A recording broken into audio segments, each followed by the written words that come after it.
नमस्ते दोस्तों, चैनल पर आपका स्वागत है। मैटर लिखने के लिए तैयार रहें। Yes, ready, start.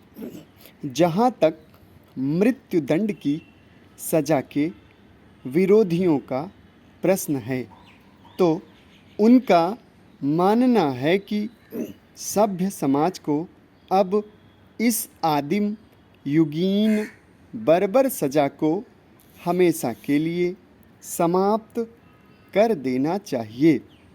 यह बर्बर ही नहीं है, बल्कि गलत सज़ा दे दिए जाने पर उसे वापस लेने की गुंजाइश भी समाप्त कर देती है।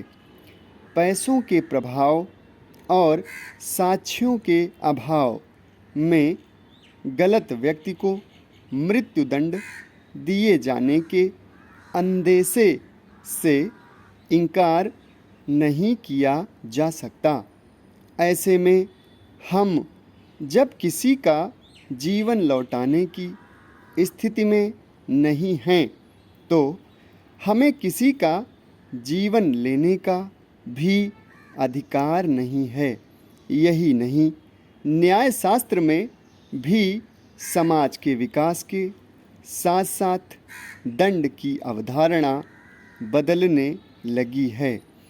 प्रारंभिक अवस्था में दंड एक प्रकार से प्रतिशोध का पर्याय था, जिसके चलते कठोर, कष्टकारी तथा निर्मम तरीके सज़ा के लिए इस्तेमाल किए गए।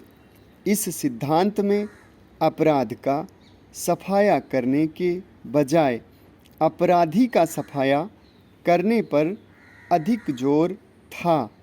परवर्ती विकास में दंड शास्त्र में यह सोच विकसित हुई कि दंड का स्वरूप ऐसा हो कि उस तरह के अपराध की पुनरावृत्ति समाज में न हो। अपराधी को इस प्रकार सज़ा दी जाए कि वह दूसरों के लिए सबक बने। मृत्युदंड देने के लिए जो क्रूर एवं लोमहर्षक तरीके अपनाए गए, ये सभी दंड के इसी सिद्धांत पर आधारित थे। धीरे धीरे अपराध व दंड के जब सामाजिक कारणों की पड़ताल की जाने लगी, तो यह बात सामने आई कि गरीबी, असमानता, उपेक्षा, दमन, कुंठा व शोषण आदि भी समाज में अपराध के जन्म लेने के कारण होते हैं तथा अपराध पर नियंत्रण व अंकुश रखने के लिए समाज में मौजूद तनावों को कम करना आवश्यक है।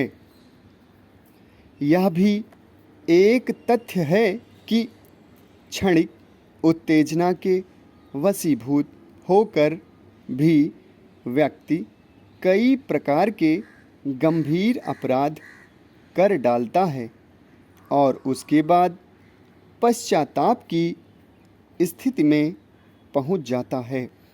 ऐसा भी देखने में आया है कि अधिकतर अपराधियों में अपराध करने की कोई जन्मजात प्रवृत्ति नहीं होती और किसी भी व्यक्ति को उचित सामाजिक मनोवैज्ञानिक संबल देकर उसके भीतर बदलाव लाया जा सकता है।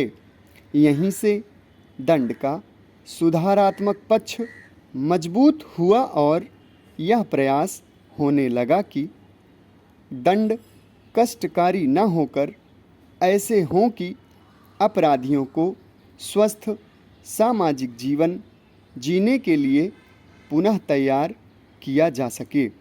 दंड शास्त्र के इस दर्शन ने दो स्थितियों को काफ़ी परिवर्तित किया।